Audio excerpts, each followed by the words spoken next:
Yes, kpụrụ dike gbuo dike kpụrụ dike gbuo dike n'ọgụ imeji. Ụbọchị o ruru ọgụ ama ị ga-achọ dike. That will be the plight of ndị Igbo, or those Igbos who are in support of the continuous incarceration of Maazi Nnamdi Kanu.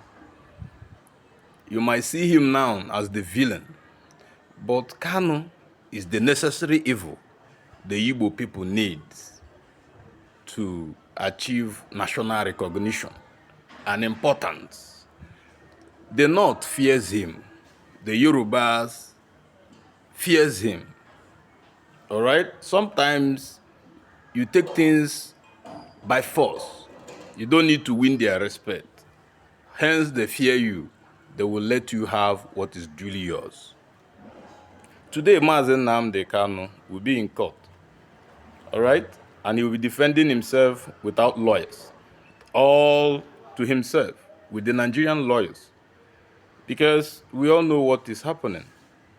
The whole Southeast leaders are reluctant towards their support for Maazi Nnamdi Kanu. Reason being that a lot of the Southeast leaders are afraid of the influence that Maazi Nnamdi Kanu has or wields, and that the fear that his release will make him a strong power broker in the Southeast, thus exposing their dwindling influence among the populace.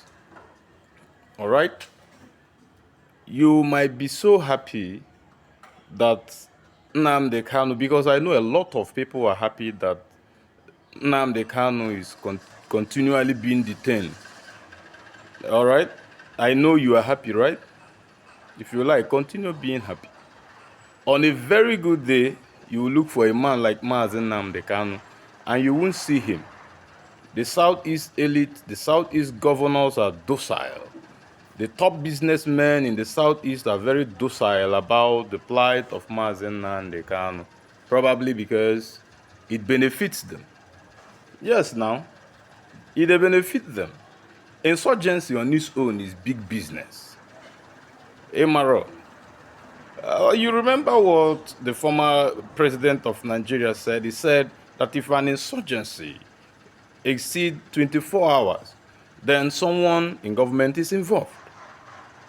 All right? Now, a lot of people in government actually infiltrated IPOB, and they are using it as a tool. They are using those people who are the infiltrated IPOB as a tool to destroy the image of IPOB, or to achieve what?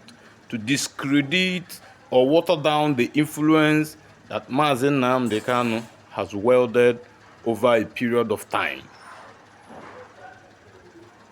Maazi Nnamdi Kanu, I believe he will be free.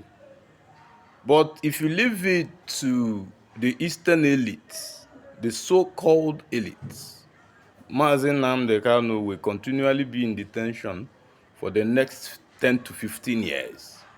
What they will do is that they will continue, according to what very dark man said, they will continue to postpone and postpone and postpone. And now, do you have the nerves to go and protest? Do you have the nerves to go to your diverse state governor's house and protest and force them as regional leaders to demand for the release of Maazi Nnamdi Kanu? All they are doing is busy jumping from PDP to APC. Now, take the demand of Ndi Igbo to those in the central position. We want Maazi Nnamdi Kanu to be released. After all, you've always released those Boko Haram members who have been found culpable of killing a lot of Nigerian soldiers elsewhere in the battlefield, or those who have been kidnapping Nigerians and then has been raping young girls up and down, and then you offer them amnesty because they are Hausas or because they are Fulani or. And then how about Sunday Igboho, the Yoruba man? They allow them, right? You look at Asari Dokubo, you look at Tompolo, right? All these people are giving government juicy contracts. But Nnamdi Kanu should be prosecuted and killed for demanding the well-being of Ndi Igbo. Shame on you. You are a foolish elite.